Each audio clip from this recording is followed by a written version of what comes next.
Call me బే టోటల్గా 8 ఎపిసోడ్తో Amazon ప్రైమ్లో streaming అవుతున్న ఈ వెబ్ సిరీస్ని చూసాక నాకైతే నచ్చలేదు గాయస్. ఫుల్ టార్చర్ పెట్టే అనన్య పాండే గారు లీడ్ రోల్లో చేసిన లేడీ ఓరియంటెడ్ వెబ్ సిరీస్ ఇది. నైట్ 4 ఎపిసోడ్ చూసి పడుకున్నా, ఎందుకురా ఈ టార్చర్ చూడడం అవసరమా అనుకున్నా. బట్ నాకులాగే మిగతా వారి టార్చర్ పడకూడదని మార్నింగ్ లేచి మిగతా 4 ఎపిసోడ్ చూసా. బేసిక్గా స్టోరీ లైన్ ఏంటంటే, ఫ్యాషన్ షోలు చేస్తూ రిచ్గా ఉండే ఒక అమ్మాయి ఒక సాధారణ అమ్మాయిగా ఎందుకు బ్రతకాల్సి వచ్చింది, ఇంకా ఆ తర్వాత ఏం జరిగింది అన్నది స్టోరీ. ఇంకా ఈ వెబ్ సిరీస్ని ఫ్యామిలీతో చూడొచ్చు అంటే అడల్ట్ సీన్స్ అయితే ఏమీ లేవు, కానీ కొన్ని చోట్ల ఎక్స్పోజింగ్ ఉంది.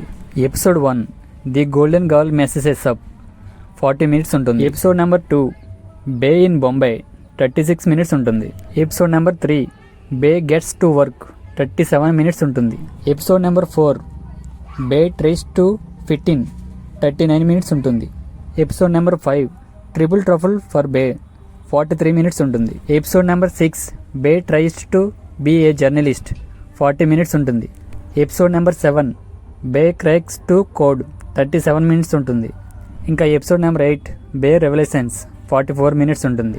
ఫైనల్గా నేను చెప్పేది ఏంటంటే, నేను చూసిన సిరీస్లో ఇదే చెత్త సిరీస్. ఇది నా ఒపీనియన్ మాత్రమే. మీకు కనుక నా వీడియో నచ్చితే లైక్ చేసి షేర్ చేయండి. చాలామంది వీడియో చూస్తున్నారు కానీ సబ్స్క్రైబ్ చేసుకోవట్లేదు. అలాగే సబ్స్క్రైబ్ చేసుకుని పక్కనున్న బెల్ సింబల్ని ఆల్లో పెట్టుకోండి. Thank you for watching.